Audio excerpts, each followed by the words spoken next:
उत्तराखंड स्वाभिमान मोर्चा का जो गठन हुआ या इसकी जो जरूरत पड़ी, उसके पीछे का जो तर्क है वो तर्क ये है कि लगातार लंबे समय से, हम नहीं कहते कि हम लोगों ने ही संघर्ष किया, और हम ये जानते हैं कि इस उत्तराखंड ने 1994 से लेकर 2025 तक हमेशा सामाजिक लड़ाइयां लड़ी है।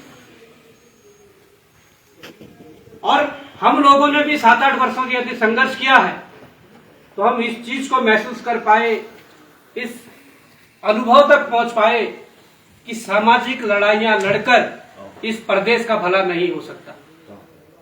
इसीलिए इस नतीजे पर पहुंचे हैं, और हम बिल्कुल इस नतीजे पर भी नहीं पहुंचे हैं कि हमने आपको विकल्प दे दिया है। आप उसमें देख रहे होंगे संकल्प नए विकल्प का। ये संकल्प लिया है, जो संकल्प हमने पूर्व में कुछ लड़ाइयों में लिया कि संकल्प लेना है कि रोजगार की लड़ाई को लड़ना है, संकल्प लेना है कि इस प्रदेश में जो भर्ती परीक्षाएं वो पारदर्शी रूप से हो, हमने उन चीजों को भी लड़ा।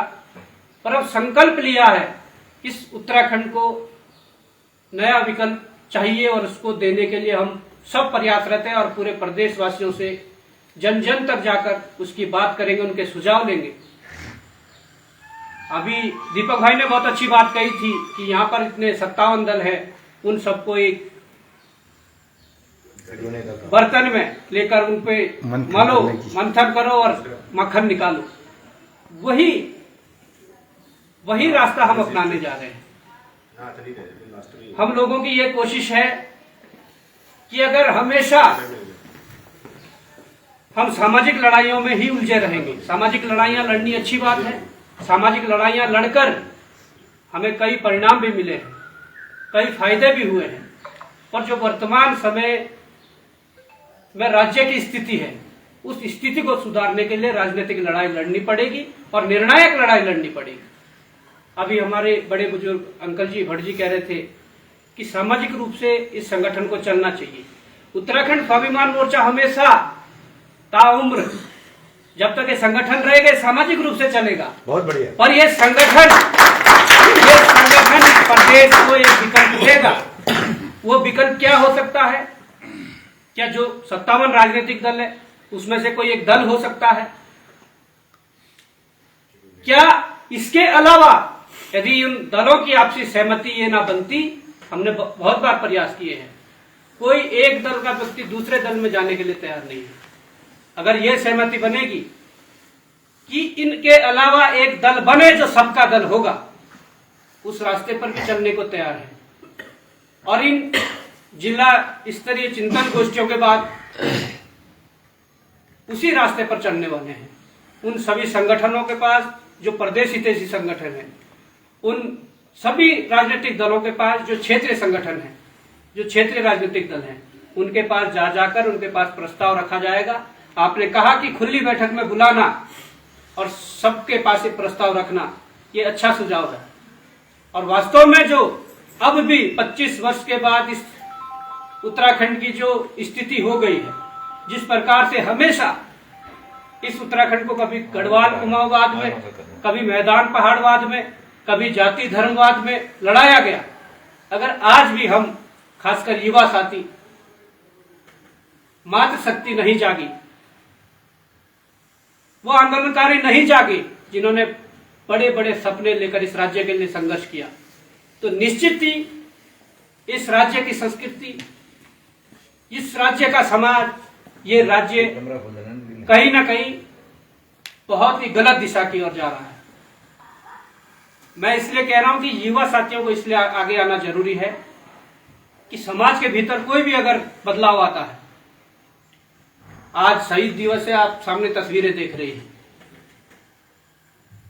अगर ये शहीद शहादत ना देते, फांसी पर हंस हंस के ना चढ़ते, तो क्या ये बदलाव संभव था? नहीं था। हम मानते हैं उसमें सहयोग गांधी जी का भी है, उसमें सहयोग भगत सिंह जी का ही है, सुखदेव जी का है, राजगुरु का है, सुभाष चंद्र बोस का है,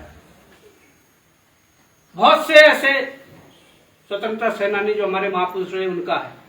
पर आज भी सहयोग सबको करना पड़ेगा। इस प्रदेश के भीतर अभी आपने कहा अपने संबोधन में कि मैं जब आम आदमी पार्टी से टिकट लाया, गांव गांव गया और गांव के लोगों ने कहा कि अगर आप यूकेडी से टिकट लाते तो निश्चित तौर पर आपको वोट देते। और ये बोलने की बात है, ये बोलने की बात इसलिए है कि उसी चुनाव में जहां बिशन सिंह चुफाल जी विधायक बने, उन्हें 20,000 वोट पड़े, कांग्रेस को 14 पड़े, और उसी यूकेडी को जिन्हें लोग वोट देने की बात करते उन्हें 700 वोट पड़े, और वहीं पर एक निर्दलीय लड़ गया और उसे 17,000 वोट पड़े। तो ये क्या है, इस पर मंथन करने की जरूरत है। हाल ही में हुए निकाय चुनाव की बात करूं तो यूकेडी ने भी तो बहुत से नगर पंचायत अध्यक्ष, नगर पालिका अध्यक्ष, नगर निगम अध्यक्ष लड़ाए, मेयर लड़ाए। क्या वोट परसेंटेज रहा? 100 वोट पर नगर पालिका। और हम लोग 4 जोड़ी कपड़ा डालकर एक गाड़ी लेकर उत्तरकाशी से शुरू किया और पिथौरागढ़ मुनस्यारी तक पहुंचे। हमने कुल 8-9 अध्यक्ष लड़ाए, उन्हें समर्थन किया और कहा कि एक नई विचारधारा के साथ जुड़िए, और उन 8-9 में से 5-6 जीत कर आए। ये क्या है? मतलब बदलाव की संस्कृति है, लोग बदलाव चाहते हैं।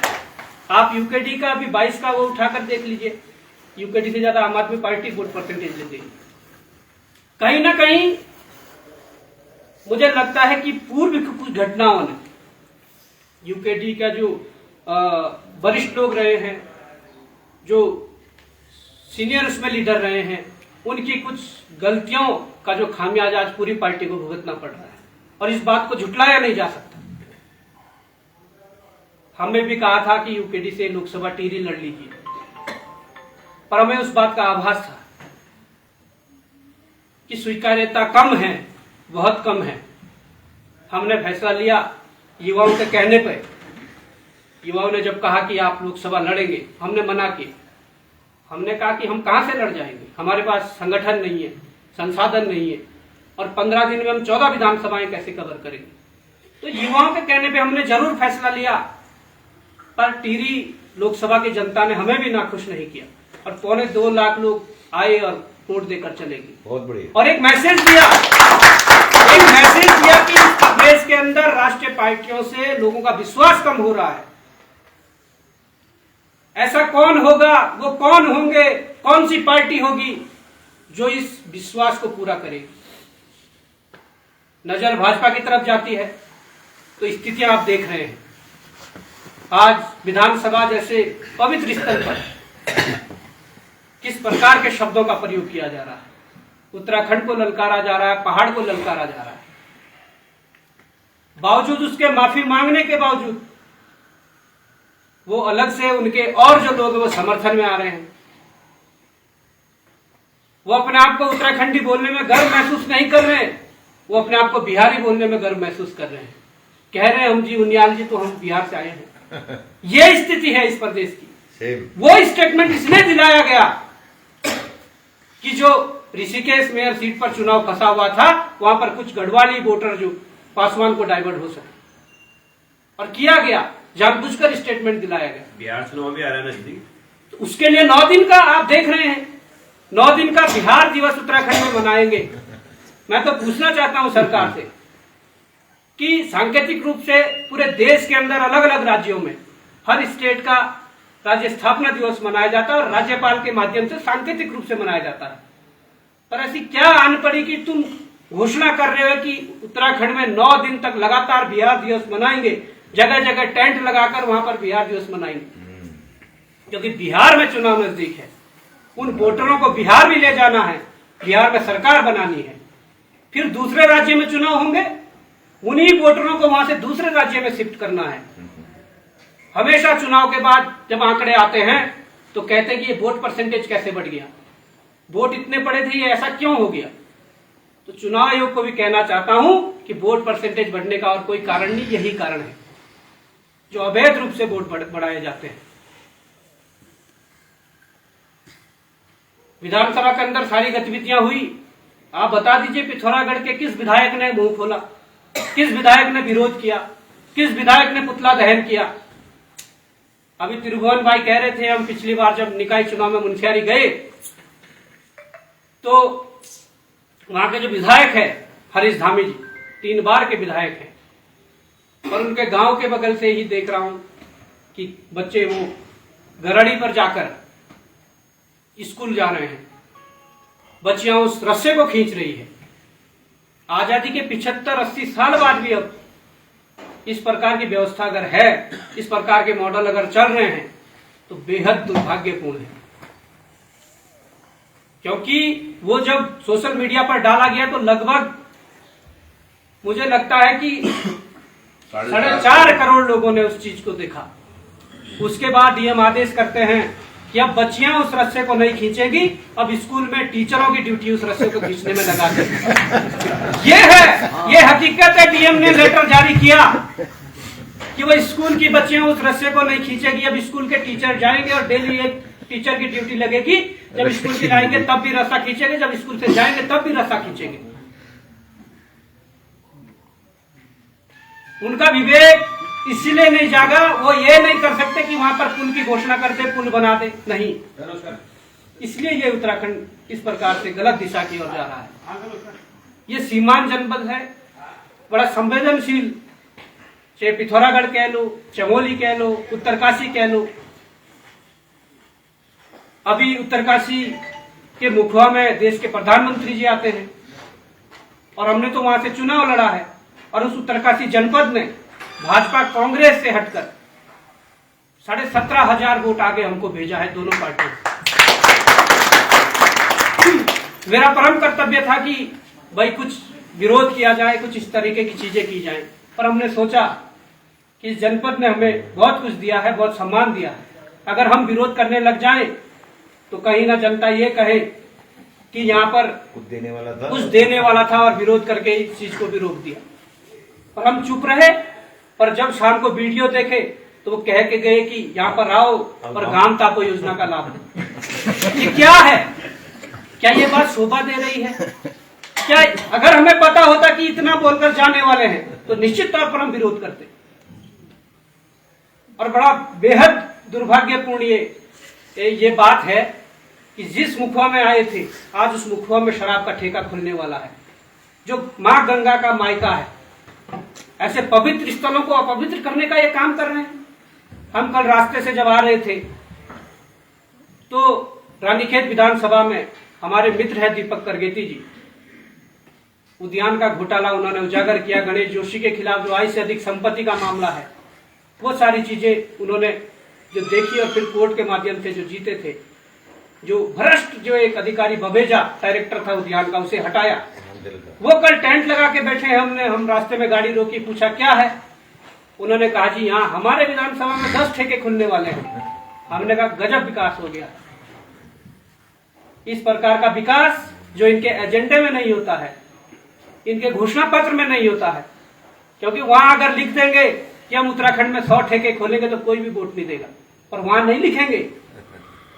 वहां लिखेंगे कि हम बेरोजगारी भत्ता देंगे, पर वो बेरोजगारी भत्ता कभी मिलेगा नहीं। जबकि देश के हर एक नौजवान का अधिकार है।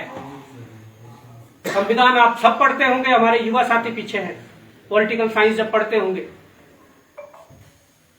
तो हमारा संविधान कहता है कि सभी को मान सम्मान के साथ जीने का अधिकार है।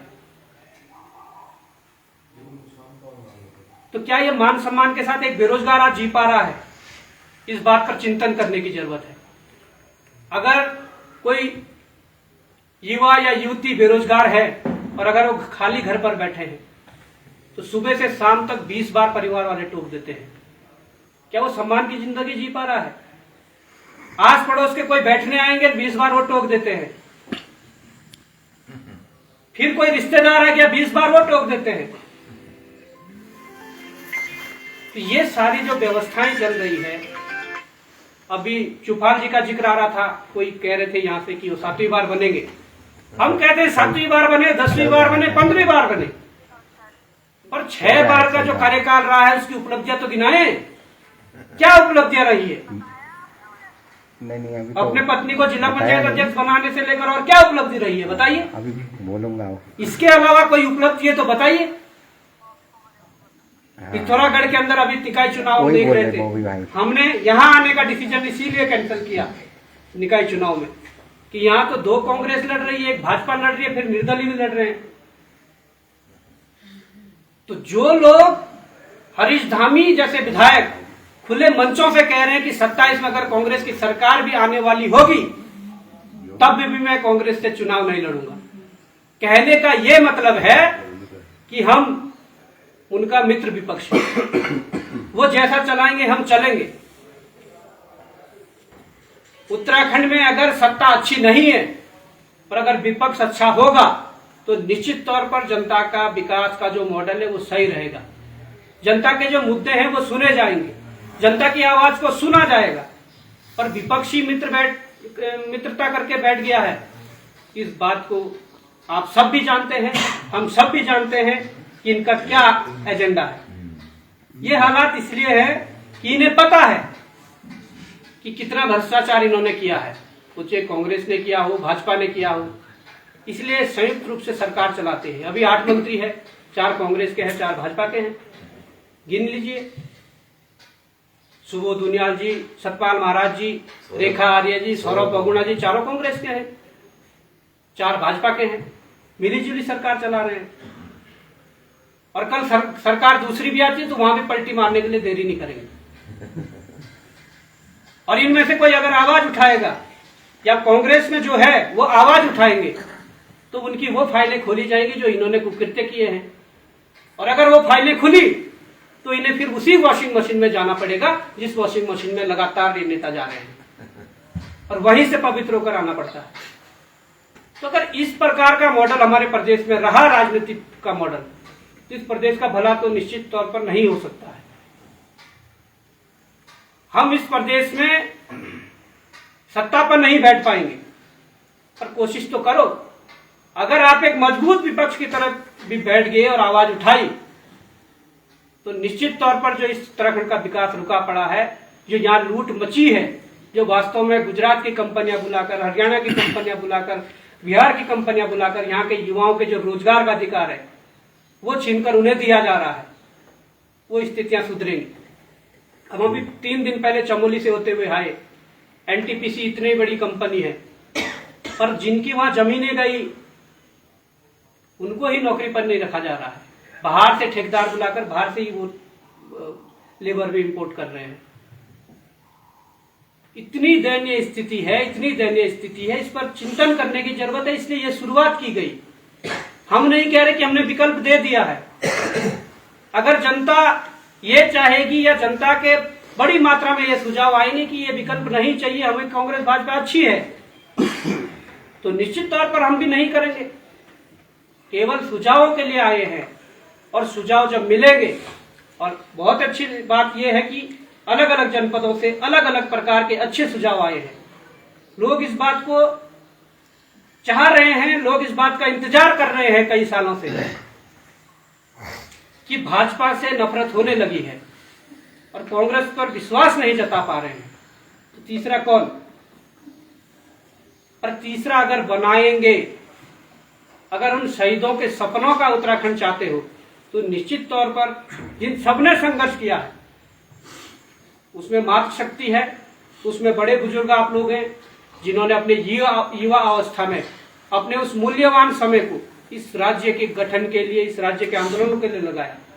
आप लोगों का अनुभव और इन युवा साथियों का जोश अगर वास्तव में मिल गया और अगर तालमेल बिठा लिया तो निश्चित तौर पर बड़ी बात नहीं है, 27 में आंकड़े चौंकाने वाले ही होंगे।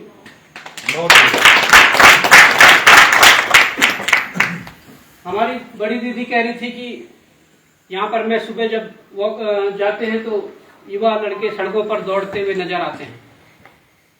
वो अपनी मेहनत में कमी नहीं रख रहे हैं, अपनी मेहनत कर रहे हैं, पर सरकार का क्या मॉडल है उनके सामने? आपने अग्निवीर ला दिया। आप ये बताइए ना, अब उन युवाओं में से कितने लोग 4 साल की नौकरी के लिए जाएंगे और 4 साल बाद जब वापस आएंगे तो क्या गारंटी है कि वो अच्छा जीवन यापन कर पाएगा? पेंशन ओपीएस तुमने खत्म कर दिया। ये जो सारी चीजें हैं ये बड़ा दुख देने वाली है। अभी हम लोगों को शायद समझ नहीं आ रहा हो, और जिन लोगों को समझ आ रहा है वो धीरे धीरे जुड़ रहे हैं, वो प्रयास कर रहे हैं कि कुछ होना चाहिए।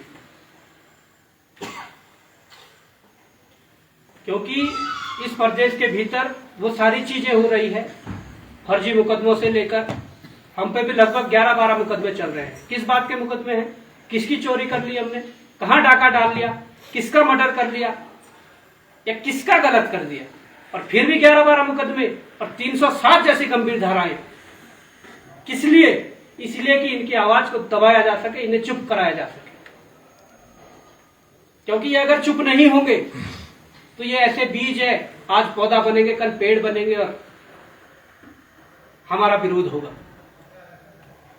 और वास्तव में इन चिंतन गोष्ठियों में भले ही वो लोग आ रहे हैं जो कुछ चाहते हैं, कुछ बदलाव चाहते हैं, कुछ नया चाहते हैं, कुछ नया सोचते हैं, पर ये वो सारे वो मुट्ठी भर बीज हैं जो अभी अगर फेंके जाएंगे तो भविष्य में यही बीज बड़ी तादाद में निकल कर आएंगे। क्योंकि किसान जब एक मुट्ठी बीज फेंकता है तो कहीं से बोरियां भरकर वो घर पर अपनी उस फसल को लाता है। तो वही प्रयास है, वही प्रयास है। और हमें विश्वास है कि ये सारी चीजें हम नहीं कर रहे हैं, ये यहाँ के इष्ट देवी देवता, यहाँ की देवभूमि करवा रही है, समय करवा रहे हैं। ये माँ गंगा करवा रही है, माँ यमुना करवा रही है, बाबा बद्री बाबा केदार करवा रहा है, यहाँ के मासूम महाराज गोलजू महाराज करवा रहे हैं। क्योंकि हमारा तो दूर दूर तक राजनीति में आने का कभी कोई सपना नहीं था। अगर राजनीति में आना होता तो इंटर तो हमने गांव के बगल से किया। मेरे गांव से 150 किलोमीटर दूर देहरादून पड़ता है। भले ही जनपद हमारा देहरादून है, पर फिर भी गांव की दूरी 150 किलोमीटर है। हमें अगर राजनीति करनी होती तो इंटर के बाद डीएवी जैसे बड़े महाविद्यालय में हमारा एडमिशन था, वहां से हम चुनाव लड़ते, वहां से तैयारी करते। पर हमने क्यों नहीं, हमारे दिमाग में कभी दूर दूर तक वो सपना नहीं था। हम एक सपना लेकर आए थे कि देहरादून जाएंगे, 2-3 साल मेहनत करके अपनी नौकरी पाएंगे और अपने परिवार को पालेंगे। पर हमारे साथ उल्टा हुआ। हम जब तैयारी कर रहे थे, जब हमें जो अधिकार मिलना चाहिए था, जो नौकरी मिलनी चाहिए थी, उसको बेचा गया। आप देख रहे हैं प्रतीक भाई वगैरह हमारे सहयोगी रहे हैं, 2018-19 के आंदोलन में रहे हैं।